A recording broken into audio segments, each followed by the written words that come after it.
What's going on, guys? Top tier gaming here today.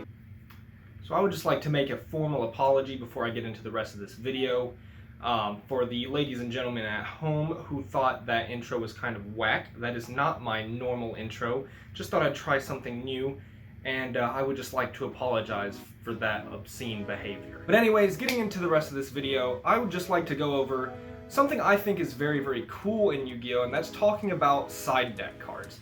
And today I want to go over my personal favorite side deck card, and a side deck card that I think is super underrated in not only this format, but formats for the past couple formats. I'd say it sees a lot less play, but I think it's one of the most powerful possible side cards you can run in your deck, and I just want to put sort of a spotlight on the card here today. So before we get into the rest of this video, I just have a few things to go over first. So we do have a Twitter and a Discord that we are building communities up for. We have a bunch of cool things going on, especially in the Discord, with things like a deck doctor section where you can get help for your deck, or if you just want to chat with the community we're trying to build up, feel free to look in the description below and find those. We would love to have you, and enjoy the Twitter and the Discord. Next up, and a super big one, is there are actually 90% of you guys who are not subscribed, which means 90% of the people watching this video are probably not subscribed to the channel. So that is pretty wild. Let's see if we can change that number. So hopefully it can say 89%. I think that would be a big step in the right direction. So if you could help me out with that, hit that subscribe button, maybe hit the like button on this video if you do enjoy it. And without further ado, let's get into the video. So again, the topic today is a side deck card that I feel is underused right now. I run it in every single deck, and I just think it's the most impactful card in my side deck at all times. Now, this isn't like some super secret spicy tech. It's a pretty well-known card. You've seen it in side decks before, more than likely. It's just something I feel goes under the radar, but it's something I always make sure to include in my side deck. And side deck, when you're saying something like the best side deck card, there's a lot of things to consider, because there's no such thing as a blanket like best side deck card, right? Because there's matchups that go into consideration, there's whether it's first or second. This card, a little sneak peek, is a going first card. So maybe you're starting to get some ideas in your brain, but anyways, I'm just going to show the card off. So the card I'm talking about is actually a pointer of the Red Lotus. I don't know if you guys can actually see this or if there's a glare, but I'm just going to try to show the best of the card that I can, the pointer of the Red Lotus. You've probably seen this card before, and it's just one of my favorite side deck cards personally. And I think maybe the reason it's sort of under the radar, or at least not being used as much right now, is it does have a lot of stiff competition. It's a going first card, and going first cards are generally used in more control decks, I would say. Like, you could have some floodgates like Rivalry of the Warlords, there can be only one. They can put in almost any deck, and they're gonna like floodgate, and they're gonna be a good go first card, because if you like, traps are generally good go first cards, right? But a pointer of the Red Lotus, in my opinion, is particularly good for both combo and control decks, while some kind of fall in a line between either. A pointer I think is good in just about every deck, and like I said, I choose to run it in every deck. So I want to go over some of the benefits of a pointer of the Red Lotus. So a card that a pointer actually has a lot of competition with, and what I see be favored in the side deck, is of course the old classic Solemn Judgment. So again, I don't know if you can see this, but we all know what Solemn Judgment looks like. Solemn Judgment has just generically been one of the best cards in the history of all of Yu-Gi-Oh! You know, it's been on the ban list for long periods of time. Solemn Judgment, pretty much everyone knows the effect, but if you don't, you pay half your life points to negate anything but an effect monster's effect, essentially. So that's really good, and you know, half your life points sounds steep, but as we know, life points are a resource in Yu-Gi-Oh! We spend them to stop our opponent from playing. And yeah, Solemn Judgment, it can negate anything. So if you're playing a control deck, right, and your opponent plays evenly match, yeah, you can Solemn Judgment it, but there's some things about a pointer of the Red Lotus that have Solemn Judgment beat in a lot of ways. So one of the lesser, like, big parts of why I think a pointer is the best side deck card for going first is things like inherit summons. So things like kaijus are a super big one. If your deck is weak to kaijus, a pointer just has Judgment beat in so many ways, because Judgment can't stop the tribute from a kaiju. I'm pretty sure it can negate its summon, most obviously, but your monster's still going to get tributed. A pointer, you activate it in standby phase, you banish the kaiju, and like your castle you're trying to protect, or your towers, or whatever you're protecting with a pointer, it stays safe. They can't tribute it because the kaiju is gone. So things like that. So I guess Sphere Mode kind of fits in the same sort of idea. where it's gonna mess up your board first, right? Things like Super Poly are a little different. You might think Super Poly falls in this category. It really doesn't, because they can change Super Poly to a pointer. However, I will make the caveat, there's a word there, it makes sense, I'm just not using it right. That Super Poly, actually, a pointer can hit it depending on your deck. So a deck like Earth Machine, right? They're not going to Super Poly against Earth Machine, but Anger Knuckle summons in main phase. So if you have Pointer in standby phase, you might not have anything for your opponent to Super Poly. So if you have Pointer in standby phase, then yeah, there's actually a good chance that they won't change Super Poly right then and there. But in the first place, if they don't change Super Poly immediately to your Pointer, you can banish it, right? And that means you didn't negate Super Poly, but you got rid of a threat that Solemn Judgment couldn't. So this is like one thing I think a Pointer is actually a lot better than Judgment at, is getting threats that Judgment either can't negate, or they kind of get their usefulness before Judgment even can negate them. Another big thing about a Pointer of the Red Lotus is I think this is the most blatant, like, good part about it, is the hand knowledge it provides. There's so many times I use a Pointer and like I look at their hand and it's double Lightning Storm or double Evenly, or they have like multiple threats. And here's the, like, if you get Lightning Storm and you Judgment, and then they Lightning Storm you again because you negated the activation, Judgment had zero value essentially. Like, you get one Lightning Storm, but it was already a board break card, so they don't care how many board break cards they expend as long as they break your board. A Pointer is very interesting in the fact that if you see 2 board break cards, right, but your opponent only has 1 starter, you can actually choose to banish the starter, and then it almost doesn't matter if your opponent breaks that board of yours, unless you set up a castle that it can't be broken or you lose. But for a lot of decks, you can Pointer away their starter, you can have them break your board, but on your turn, they didn't get to play, so you can actually make your board again, and either OTK them or set up a board where their starter is going to get negated, and they use their board break card, right?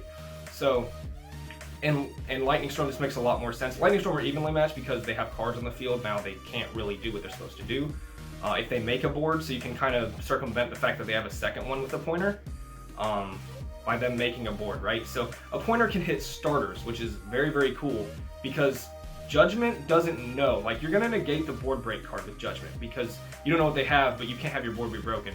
So Judgment falls it falls prey to multiple board break cards or multiple blowouts, and it's one reason I like a Pointer a lot, is the hand knowledge, and knowing what to stop, especially with the hand knowledge, is very, very good. And then this is not really compared to Judgment, but a Pointer compared to something like Trap Dust Shoot that people may know from older formats, or maybe you're an older player and you've been playing for a long time. Like, personally, I started back in like 07, 08 competitively, and Trap Dust Shoot was a very real threat. But honestly, I think a Pointer is better than Trap Dust Shoot in modern Yu-Gi-Oh! By so many standards, because a Pointer can hit anything, which is very, very nice. The fact that you can hit spells and traps with a Pointer make it, in my opinion, just so much better than Trap Dust Shoot that I find it very strange that a Pointer's at 3 and Trap Dust Shoot's banned. I'm not saying I want Dust Shoot back, and I'm not saying I want a Pointer banned. I think maybe these cards should potentially rotate. I don't know if I like that either. Because now, speaking of all the great things I love about a Pointer, I am going to talk about its downsides, because it does have some very big flaws that may make people choose Solemn Judgment. Okay, I realized I did miss one extra thing I like about a Pointer, and that's the fact that it's a normal trap. There's a lot to say about Solemn Judgment being a counter trap. That's a very, very beneficial thing. But a Pointer being able to be trap tricked is very nice, and normal trap synergies with things like, personally, I play Trap Trick, so Trap Trick Sarah actually gets a special summon off of a Pointer, which feels amazing, and it's pretty broken.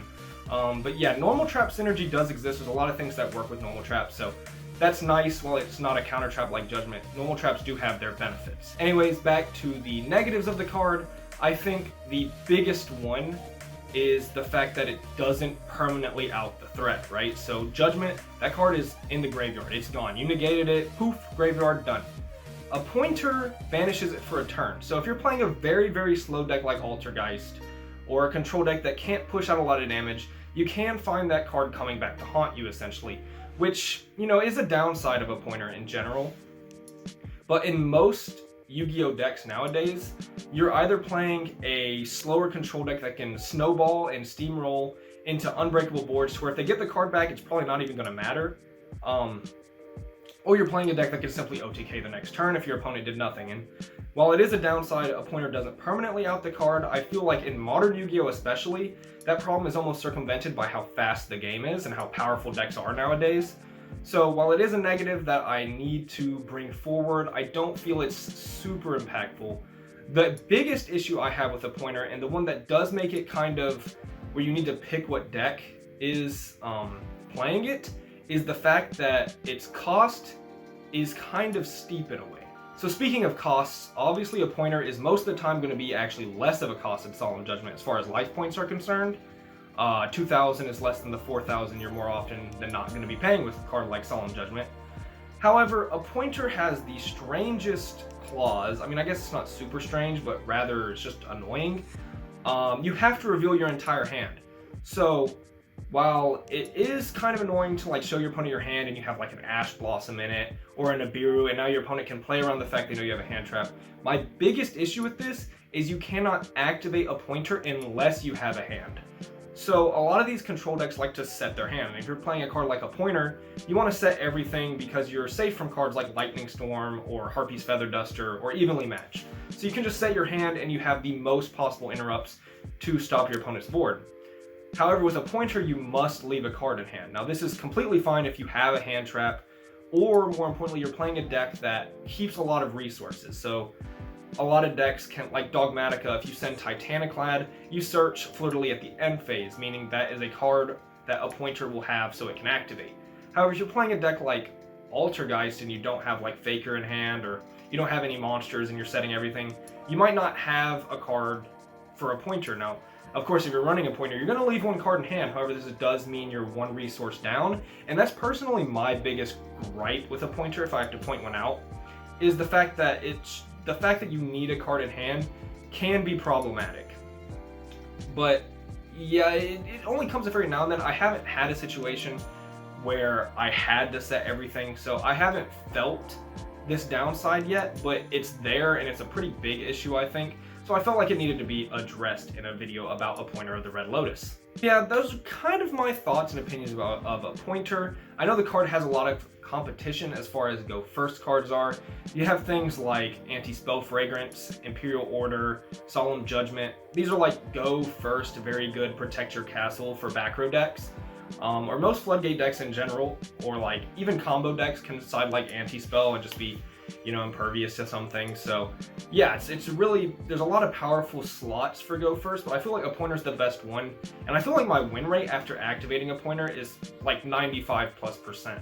Like I've activated a pointer at least a lot of times, and I think I've lost 3 or 4 games when I've resolved a pointer. Like it is that good of a card because you get your opponent's entire hand, you snipe the best card in your opponent's hand, and it doesn't cost you much, and sometimes you can get synergies off of it that are very, very good. It is personally just my favorite side deck card, like altogether. Like I know this is a very go first side deck card, but it's just my favorite, period. Like more than Pankratops or Feather Duster or Red Reboot. I personally hate Red Reboot, but I do side it because the card's broken. But yeah, I love a pointer of the Red Lotus. I side it in every deck, and yeah, it's just a super good card in my opinion. So tell me what you guys think of a pointer of the Red Lotus, or what your favorite side deck card is. You can leave that down in the description below. If you haven't checked out our socials, being our Discord and Twitter, please hit those up as well. We're trying to build the community here, so you guys can hang out and talk with me and Patty and any other members of Top Tier Gaming. We try to respond as often as possible. Sometimes it gets a little hectic. I know I have a move I'm doing, and I got a new job recently, so things have been really hectic for me, and I'm trying to keep the uploads coming out, so hopefully you guys are enjoying them.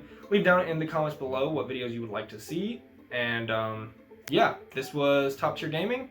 Hope you guys enjoyed, and see you next time.